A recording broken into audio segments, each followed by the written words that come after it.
성도 여러분, 밤새 안녕히 주무셨습니까? 오늘도 복된 새날이 밝았습니다. 323장 예전 찬송 355장 찬양드리며 하나님 앞에 나가겠습니다. 323장 부름받아 나서니 몸.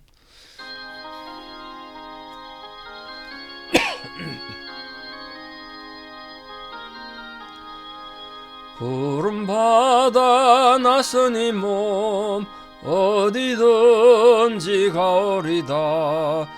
괴로우나 즐거우나 주만 따라가오리니 어느 누가 막으리까? 죽음인들 막으리까?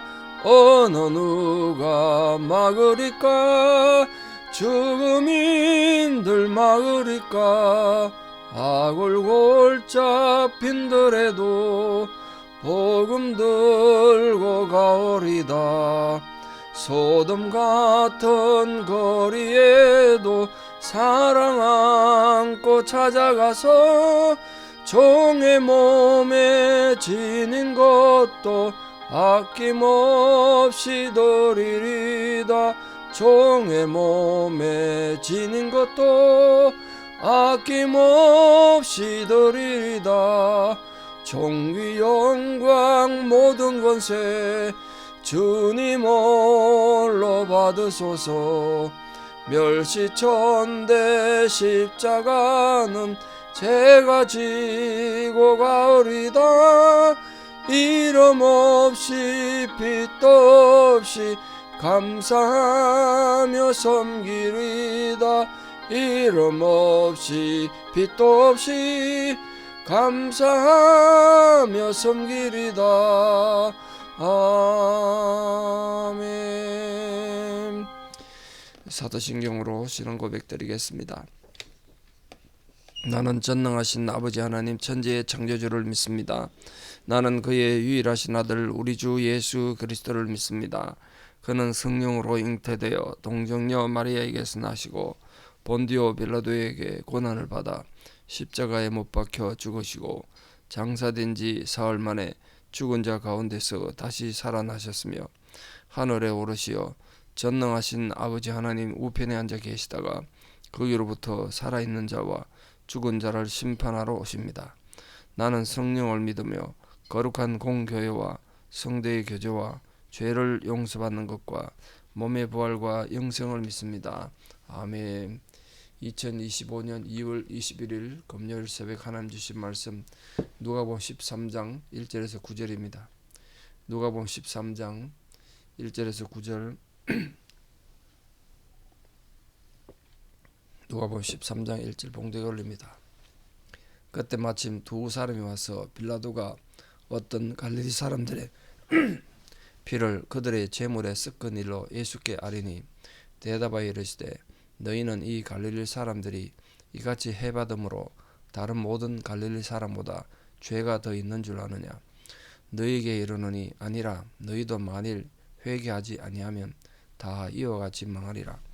또 실로암에서 망대가 무너져 치어 죽은 18사람이 예루살렘에 거한 다른 모든 사람보다 죄가 더 있는 줄 아느냐?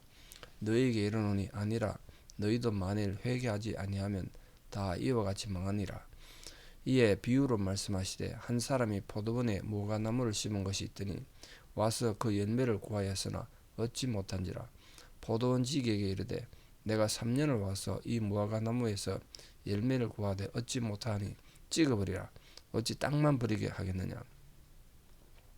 대답하여 이르되 주인이여 금년에도 그대로 두소서. 내가 두릅하고 거름을 줄이니 이후에 만일 열매가 열면 좋거니와 그렇지 않으면 찍어버리소서 하였다 하시니라. 아멘. 누가복음 13장에는 6가지 주제를 가르고 또 6가지 예수님 교훈이 있는데 오늘 그 중에 3가지를 먼저 좀 다루겠습니다.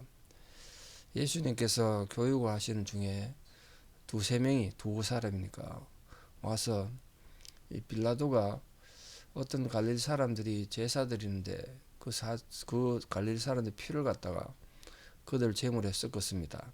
이게 얼마나 저주받은 일입니까? 그러니까 갈릴리 사람들은 우리 예루살렘 사람보다 저주받은 거 아닙니까? 이런 식으로 이제 말한 거죠.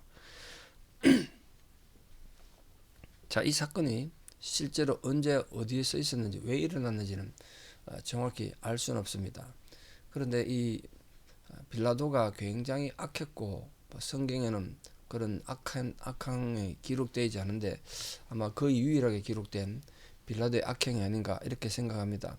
예수님 죽을 때 마치 빌라도는 예수님이 죄가 없다는 걸 알고 살려주려고 막 노력했고 유대인들은 예수님을 십자가 못 박아 죽이라고 막 소리치는 걸로 이렇게 되어 있습니다만 어쨌든 역사 속에 특히 그 요세푸스란 중요한 이 히브리 헬라 유대 역사가 속에 책이 있지 않습니까? 그 요세푸스 역사에는 빌라도가 굉장히 악했던 인간으로 기록이 다양하게 기록되어 있습니다. 그 사건 중에 하나 같아요. 어쨌든 이 로마의 식민지 아닙니까? 유대가 그 중에 특히 이 반골 기질이 강했던 자주 저항 운동을 일으키고 독립 운동을 일으켰던 민족이 그 부류 사람들이 갈릴리 사람들인데요. 이 갈릴리 사람들은 사람들이 거칠어서 그랬는지 그렇게 저항 정신이 강하고 독립 운동을 위해서 많이 노력했습니다. 그 외에도 로마법을 안 지키는 건 우습게 여겼으니까 특히 로마 총독이었던 빌라도 눈에는 가시였겠죠. 아마도 그 사람들 몇 명이 성전에서 제사를 진행하는 중에 빌라도 군사들이 들여닥쳐가지고 그들을 살육을 했겠죠. 그러니까 그들의 피가 제물에 묻혀졌던, 그러니까 하나님께 드리는 제물에 사람의 피가 섞이면 제사가 부정하게 되잖아요. 그 비극적 사건이죠. 근데 그게 이 이스라엘 전역에 아마 소문이 났을 것 같습니다. 엄청난 비극이니까. 근데 그거를 지금 예수님께 와가지고 지금 고자질 하듯이 하고, 그러니까 그게 갈릴리 사람들은 죄가 많아 그렇게 비참한 삶을 당하고 죽은 거 아니냐, 하나님의 제사도 거부당한 거 아니냐, 이런 식으로 얘기했단 말이에요.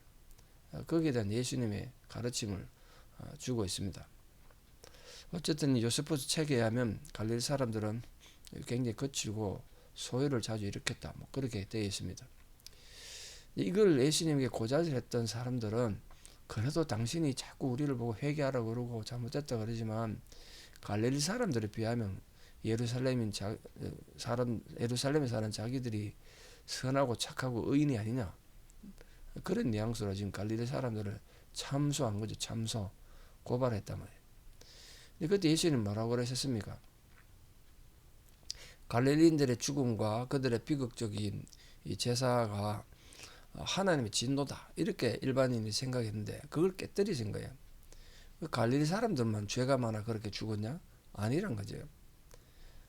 그러면서 그렇게 말하는 자기들의 의의를 드러내는 사람들에게 너희도 회개하지 않으면 이래 된다, 회개를 요구했습니다.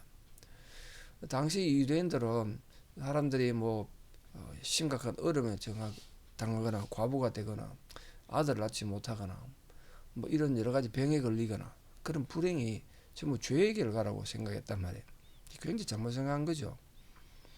성경에 그런 불행을 당한 사람들이 믿음이 없고 죄 때문에 그런 경우 그랬습니까? 그렇지 않은 경우 많지 않습니까? 욥이 불행을 당했던 결과는 하나님의 믿음대로 살았기 때문에 그랬는데 아주 잘못된 생각한 거죠. 그러면서 자기들은 의롭다고 생각한 거예요. 저렇게 불행당한 사람들은 하나님 앞에 얼마나 죄가 많아서 저런 불행을 당했냐, 이런 생각했다는 거죠. 그러니까 이 갈릴리 사람들이 학살당한 이유는 자기들보다 죄가 많아서 그런 비극을 당했다, 고로 우리는 의인이다, 이 교만을 생각한 거예요. 거기에 대해서 예수님이 이 자기들에게 와서 자기들 의로움을 드러내는 이 예루살렘 사람들을 비난한 겁니다. 갈릴리 사람들이 죽은 게 너희들보다 더 악했기 때문 아니다. 갈릴리 사람들에게 와서 갈릴리 사람들이나 또 예수님께 와서 질문하는 그들이나 똑같단 거예요. 죄인의 입장에서. 죄인의 입장에서 똑같아.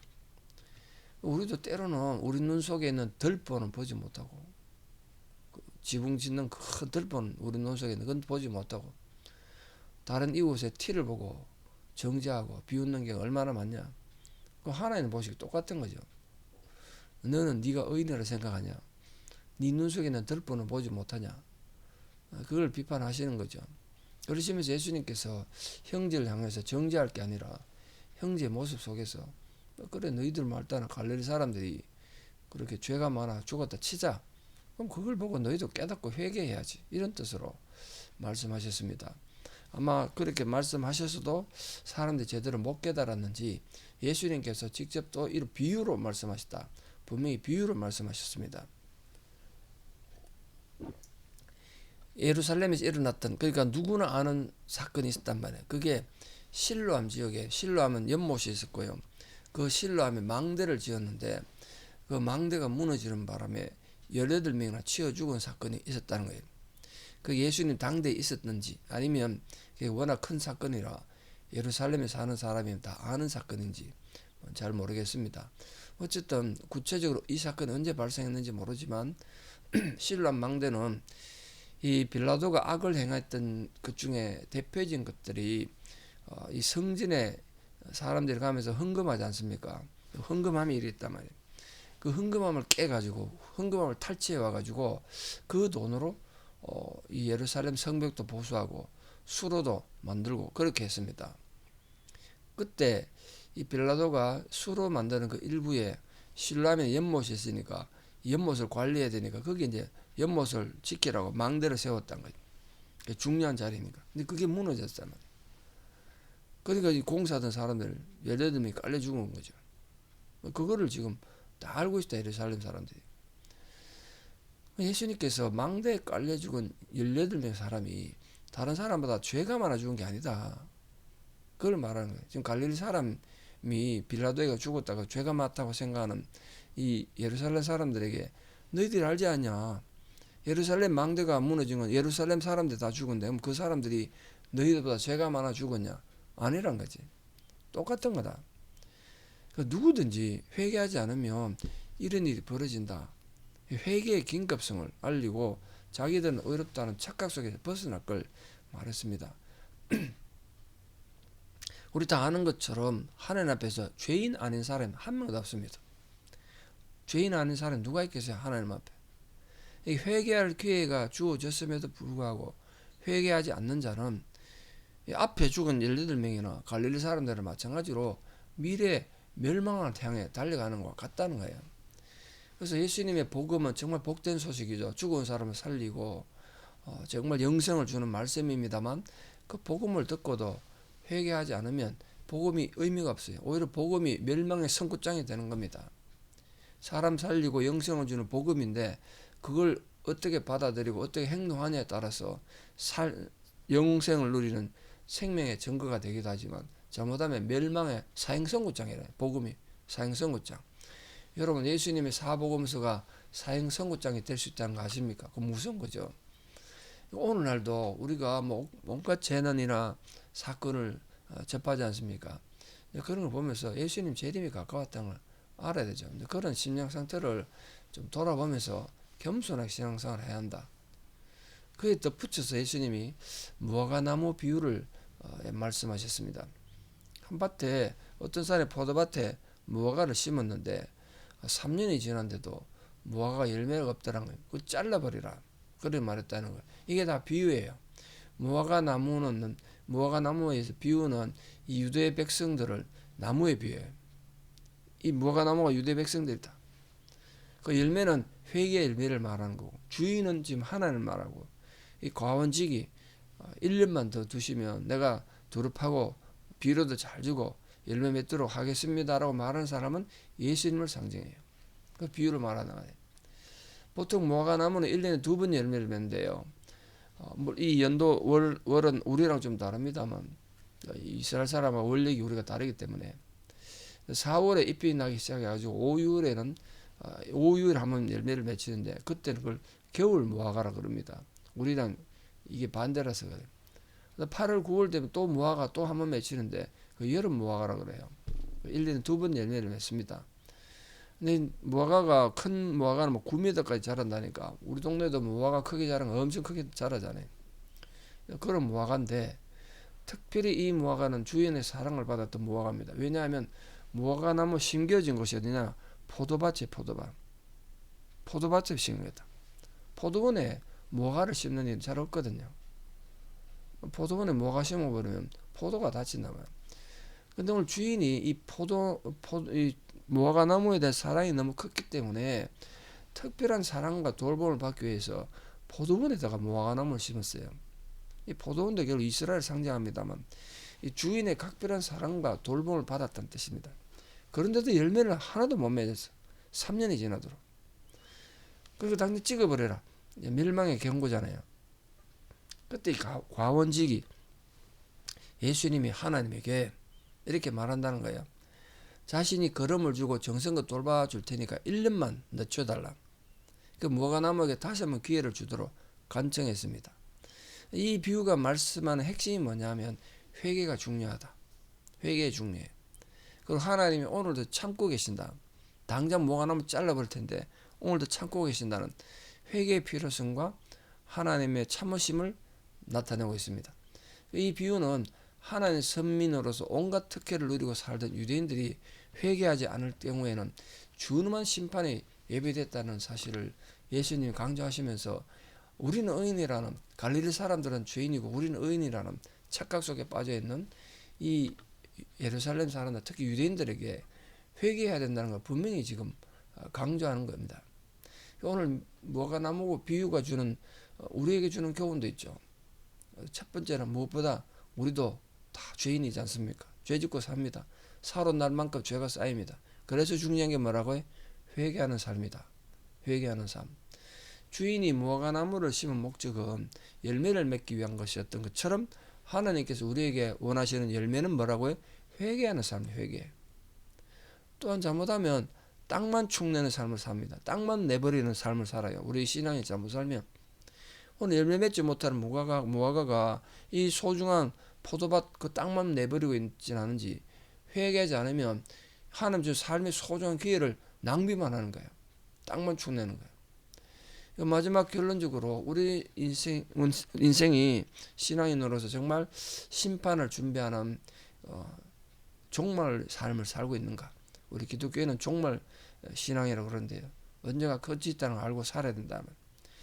주인이 무화과나무 찍어버리기에 앞서서 1년의 기회만 주어졌다. 1년 정해진 시간이 있다는 거잖아요. 정해진 시간. 그래서 우리 현대는 심판을 앞둔 시기다 이렇게 생각하시고 정말 하나님 앞에 겸손히 잘 사셔야 돼요.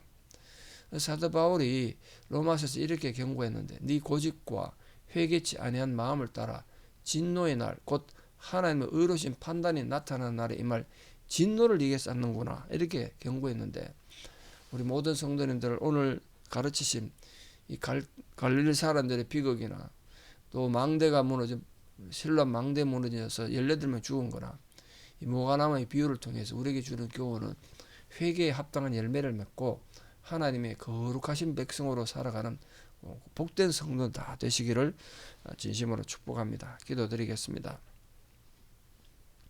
아버지 하나님 은혜와 사랑을 감사드립니다. 오늘도 우리를 불러 하나님 자녀 삼으시고 주의 백성으로 삼아주신 은혜를 감사드립니다. 세상 사람들이 비극을 당하고 어려움을 겪는 것이 죄가 많아서가 아니라 우리 또한 죄가 많은 죄인인 것을 알고 그러므로 우리가 살아가는 하루하루 삶이 하나님의 은혜인 것을 분명히 기억하게 하여 주시옵소서.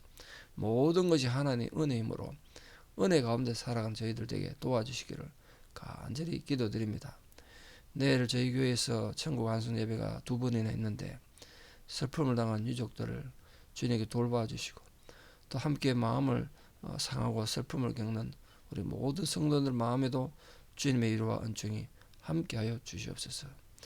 또 특별히 어린 자녀를 두고 살아가야 될 그 유족들의 마음에 주의 격려와 위로 또 그들 앞으로 삶의 여정에 하나님의 불꽃 같은 눈동자 돌보심이 늘 함께하여 주시기를 간절히 기도드립니다.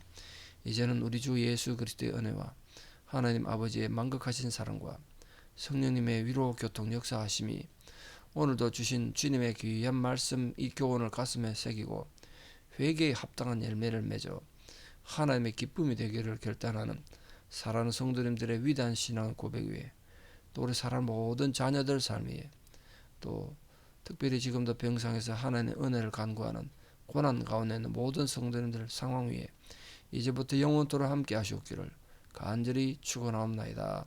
아멘. 여러분 오늘 하루도 믿음으로 승리하시기를 축복합니다. 감사합니다.